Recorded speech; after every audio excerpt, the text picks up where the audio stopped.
Captain, power नहीं है, power नहीं है। मेरा कंट्रोल। आपका कंट्रोल।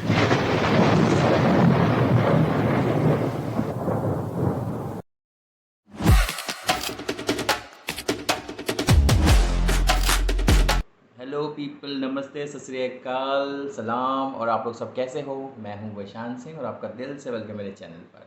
आज वीडियो हम देखने वाले हैं, एक्चुअली जो मैंने प्रीवियस वीडियो रिएक्ट किया था Pakistan airlines versus Nepal airlines का, तो उसमें दोनों के कंपैरिजन हुए थे। तो अभी क्या हो गया कि किसी ने कमेंट में बताया, किसी ने बोला मुझे, मतलब मैसेज भी किया कि एक कुछ सालों पहले फ़्लाइट, साल हो गए हैं महीने पता नहीं, बट बहुत पहले इंसिडेंट हुआ था जहाँ पे यति फ़्लाइट जो थी वो यति एयरलाइंस उसका एक्सीडेंट हो गया था, क्रैश हो गई थी।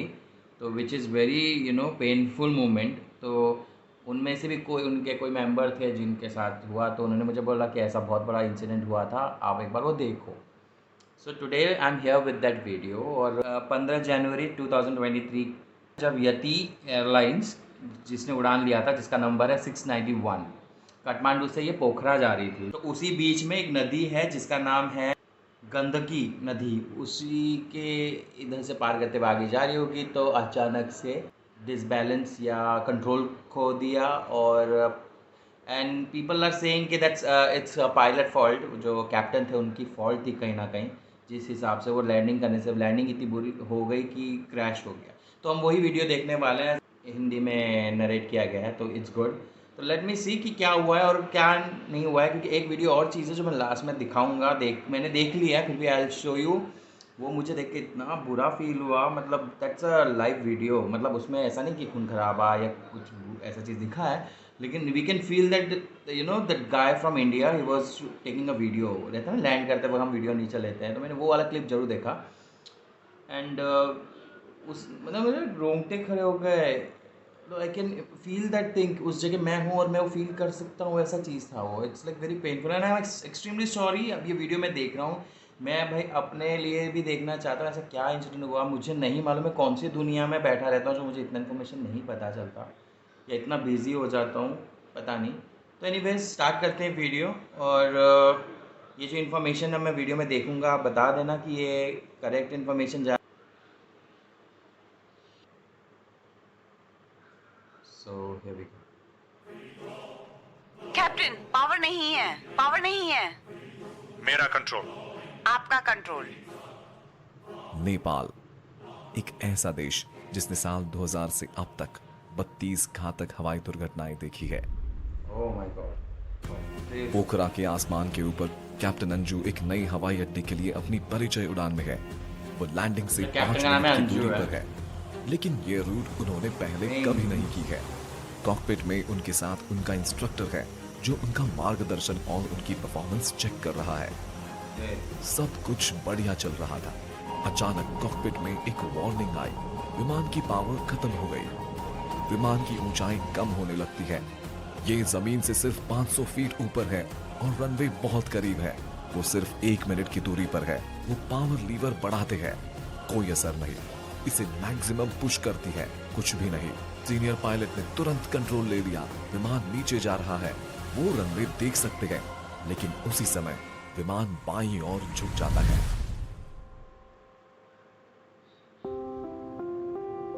क्या इस विमान में सवार 72 लोग सुरक्षित उतर पाएंगे, या ये नेपाल के खराब विमान रिकॉर्ड पर एक और काला धब्बा बनेगा? आइए देखते हैं। ये येटी एयरलाइंस फ्लाइट 691 की कहानी है। तो डॉक्यूमेंट्री बनाया इन्होंने, कहानी के रूप में बता दिया हिंदी में। नेपाल की actually, तो राजधानी अच्छा है। काठमांडू में आज एक ठंडा सर्दी समझ में का आएगा दिन है। मुझे। कैप्टन काठीवाड़ा पोखरा हवाई अड्डे पर साइन ऑफ लेने के लिए अपने चेक उड़ान पर है। कैप्टन अंजू खाटीवाला शिक्षा से एक नर्स। थी। उन्होंने 2006 में एक विमान दुर्घटना में अपने पति कैप्टन दीपक पोखरेल की मृत्यु के बाद पायलट बनने का फैसला किया। दीपक की मृत्यु के 4 साल बाद वह पायलट ट्रेनिंग के लिए यूएस गई और 2010 में येटी एयरलाइंस ज्वाइन करने के लिए नेपाल लौटी। सेम एयरलाइन जिसके लिए उनके पति काम करते थे।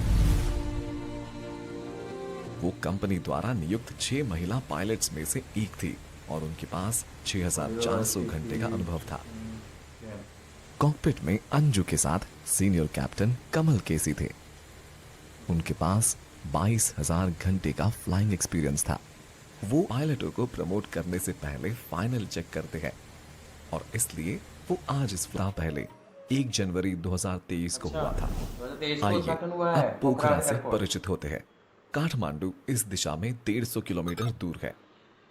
नए हवाई अड्डे का निर्माण एग्जिस्टिंग हवाई अड्डे से 3 किलोमीटर पूर्व में किया गया था। पुराना हवाई अड्डा। दोनों छोरों पर रनवे 12 और रनवे 30 है।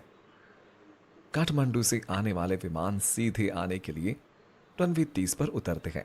रनवे 12 की कोई पब्लिश्ड विजुअल अप्रोच नहीं थी। येटी एयरलाइंस ने अपनी विजुअल अप्रोच पब्लिश की थी, जिससे विमान तंग मोड़ लेकर पहाड़ों से दूर और कम ऊंचाई पर उड़ सकते थे, पर यह रूट स्टेबलाइज्ड विजुअल अप्रोच नहीं थी। आज के उड़ान के लिए विमान ATR 72-500 था। यह एक टर्बोप्रॉप रीजनल एयरलाइनर है जो कम दूरी की उड़ानों के लिए है। यह विमान 16 साल पुराना था, जो पहले भारत की किंगफिशर एयरलाइन के पास था और फिर थाईलैंड की नॉक एयर के पास था। 2019 में येटी को बेचे जाने से पहले ये एक बहुत विश्वसनीय विमान है और काफी अच्छी वर्किंग कंडीशन में था। चालक दल को आज पोखरा के 2 चक्कर लगाने का शेड्यूल था। काठमांडू से पोखरा की उड़ान 26 मिनट लंबी है। चूंकि कैप्टन अंजू चेक राइड पर थी, वह कमांडर की बाईं सीट पर बैठी थी और कैप्टन कमल दाईं सीट पर थे। पहली उड़ान के दौरान पोखरा के पास पहुंचते समय ATC ने उन्हें रनवे 30 असाइन किया और उन्होंने सुरक्षित रूप से लैंड किया। 30 मिनट के बाद विमान ने एडिशनल ईंधन लिया और रनवे पर टैक्सी किया। विमान ने पोखरा से उड़ान भरी और 26 मिनट बाद वापस काठमांडू उतरा। नेक्स्ट, यहां सेंटर कंसोल पर एक नजर डालें। ये आज की घटना में एक अहम भूमिका निभाने वाला है। यहाँ बाईं ओर स्पीड ब्रेक, इमरजेंसी ब्रेक और पार्किंग ब्रेक लीवर है। इसके आगे पावर लीवर है। यहाँ दाईं ओर फ्लैप्स लीवर है। इसका आकार एक छोटे पंख जैसा है। जब फ्लाइट उड़ती थी आपने देखा फ्लाइट उतरते हुए पावर लीवर फ्लैप खड़ा हो और जाता है। फ्लैप्स लीवर के बीच कंडीशन लीवर है। और यह क्या करता है जानने के लिए आइए विमान के बाहर चले। ATR एक टर्बोप्रॉप विमान है। ये थ्रस्ट पैदा करने के लिए यहाँ इन बड़े पंखों का उपयोग करता है। और यह समझने के लिए कि यह कैसे काम करते हैं, आइए यहाँ विंग से शुरुआत करें। पंख का ऊपरा हिस्सा कर्व्ड है। पंख के शीर्ष घुमावदार होने के कारण पंख के ऊपर से जाने वाले हवा को लंबी दूरी तय करनी पड़ती है और यहाँ बहुत अधिक दबाव का क्षेत्र है। क्या यह परिचित लग रहा है? अच्छा।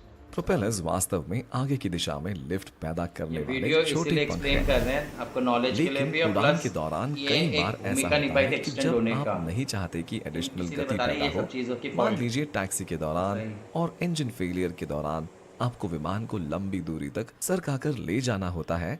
यदि प्रोपेलर नॉर्मल पोजीशन में है तो ये अननेसेसरी ड्रैग पैदा करेगा। तो खिंचाव को कम करने के लिए आप प्रोपेलर ब्लेड को टर्न कर सकते हैं। मूल रूप से इसे हवा की दिशा में मोड़ सकते हैं और इस एडिशनल लीवर का उपयोग प्रोपेलर्स के ब्लेड को टर्न करने के लिए होता है। जब लीवर फॉरवर्ड पोजीशन में होता है तो प्रोपेलर फोर्स पैदा करते हैं और जब लीवर बैक पोजीशन में होता है तो प्रोपेलर ब्लेड्स टर्न होते हैं और फॉरवर्ड मोमेंटम क्रिएट नहीं करते हैं। अब हम त्रिभुवन अंतर्राष्ट्रीय हवाई अड्डे पर हैं। त्रिभुवन चालक दल हवाई और अड्डा। फ्लाइट के लिए काठमांडू तैयार। का अड्डे का नाम है त्रिभुवन। ये यति एयरलाइन का मैं बताऊंगा क्यों ऐसा हुआ कि फ्लाइट कॉम्बिनेशन 691 मेरे 2 लोकल वीडियो से ट्रेन कनेक्ट हो सुबह गए। 10:32 पर त्रिभुवन अंतर्राष्ट्रीय हवाई अड्डे से रवाना हुआ।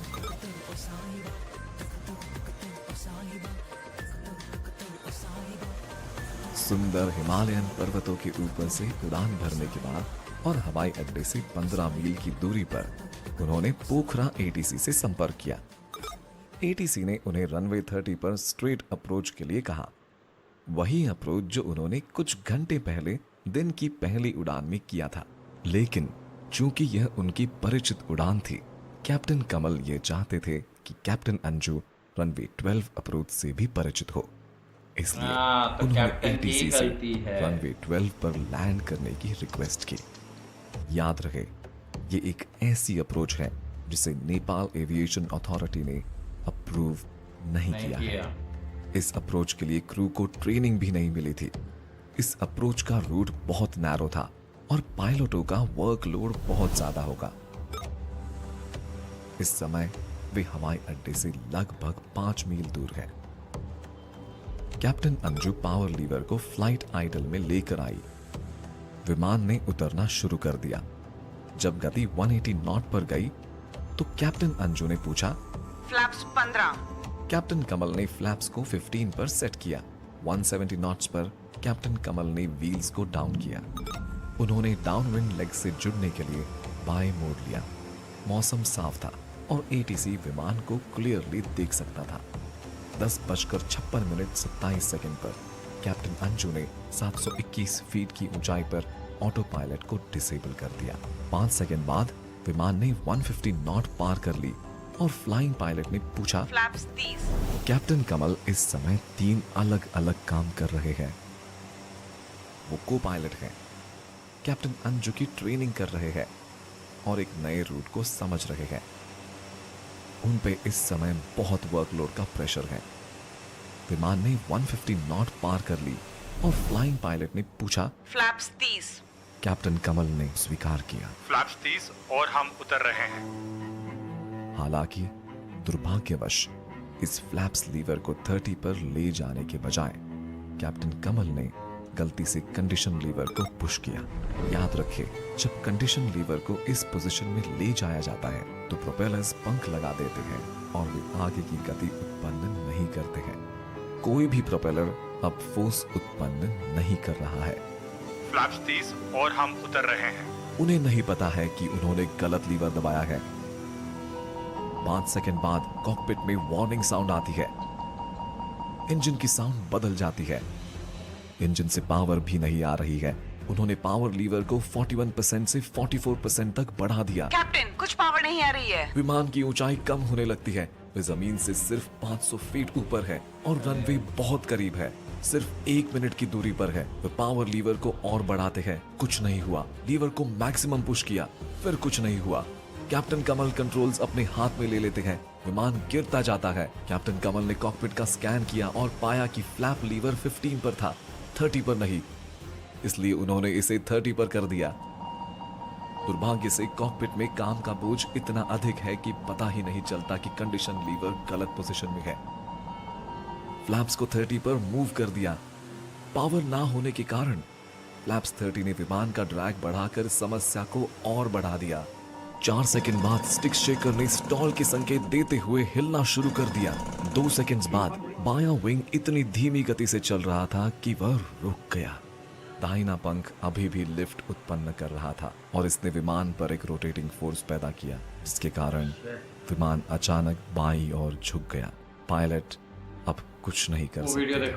10:57 पर विमान सेती गंदाकी नदी के पास जमीन से टकरा गया। इस दुर्घटना में कैप्टन अंजू, कैप्टन कमल, फ्लाइट अटेंडेंट ओशिन नगर और 69 लोगों की मौत हो गई। कोई भी जीवित नहीं बचा। यात्री केबिन में 4 भारतीय मैंने देखा था, ये न्यूज़ आया था, ऐसे क्लिप में थे और दुर्घटना के दौरान भी वीडियो चल रहा था। मैं इसे यहाँ नहीं चलाने जा रहा, लेकिन मैंने इसे वीडियो डिस्क्रिप्शन में लिंक किया है। दर्शकों को विवेक की सलाह दी जाती है। सच में यार, एंड वाज लाइक कैप्टन की गलती ही है।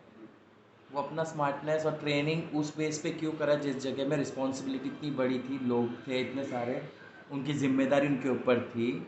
जब अप्रूवल नहीं मिला तो वो 30 की जगह 12 वाले में चले गए। दैट इज़ रियली, मतलब अनप्रोफेशनल वर्क हुआ है। मालूम है, कोई ऐसा नहीं कि तुम इतने बड़े सीनियर हो और तुमने ऐसी गलती की है। ओह गॉड, ये मैंने अभी जस्ट वो क्लिप देखा ना छोटा सा साइड में, तो मुझे याद है कि 1 साल ऑलमोस्ट की बात है, इस तरीके से लापरवाही से हुआ है और कितने फैमिली डिस्ट्रॉय हुए इसमें। उनकी गलती से जल्दबाजी में, और ऑब्वियसली जब फाइनल स्टेज जब लैंडिंग हो रही है तुम छेड़छाड़ करने लगो, जितना प्रेशर बढ़ जाएगा मशीन पे, कुछ ना कुछ तो होगा ही, और हो गया यार। एक मशीन ने सपोर्ट करना बंद कर दिया, वो टर्न हो गया, मतलब रोटेट होके उसने वो नदी, गंदगी नदी के तरफ से क्रॉस करती वहाँ क्रैश हो गई है। Seriously I am really very sorry, ये सब चीज़ों को नोटिस किया, मैं फील किया है, क्योंकि मैंने बोला आपको अभी इस वीडियो में भी इन्होंने कहा एक वीडियो इन्होंने दर्शाया नहीं है, तो वही वीडियो की बात शायद मैं भी वही कर रहा हूँ, क्योंकि लिंक में इन्होंने वही दिया हुआ है। हाँ, एज रिस्ट्रिक्शंस मांग रहा है, मतलब मेरा तो लॉगिन ही नहीं है इसमें। तो ठीक है, फिर चलते हैं, वीडियो देख लिया। एंड मैं सच में बोलता हूँ ओम शांति का तो रेस्ट इन पीस बोलता हूँ, वैसे रेस्ट के बारे में बोलना नहीं चाहता। ओम शांति है उनकी, उन परिवार के जिन्होंने खोया है अपने परिवार को, तो उनके लिए हम रियली लाइक। और ये यति एयरलाइंस जो था, इसका कॉम्बिनेशन 2 वीडियो से इसलिए बोल रहा था क्योंकि पहले मैंने होटल लाइन पे किया था याक एंड यति, तो उसमें से यति कनेक्टेड हो गया, और दूसरा मैंने एयरलाइंस रिलेटेड किया तो उसमें कंबाइन हो गया। तो यार उसका वीडियो का रिक्वेस्ट था, और मेरे को इंस्टा में बोला दोस्त ने कि इसका देखो, और उन्होंने अपना पर्सनल बताया कि मेरी फैमिली भी, मतलब उनके जो रिलेटिव थे वो भी थे, उनका भी वैसे ही हुआ। और लापरवाही का लाइक क्या लापरवाही थी वो चीज़ उन्होंने बोला कि सब लाइक यू नो फॉल्ट थी किसी की, जैसे कैप्टन की, तो वो इस वीडियो में भी दिख गया। एनीवेज पूरी वीडियो मैं नहीं बता रहा हूँ, आप लिंक में डिस्क्रिप्शन में वो लिंक दे देता हूँ, उसको क्लिक करके देख लेना। नमस्ते गाइस, स्टे सेफ।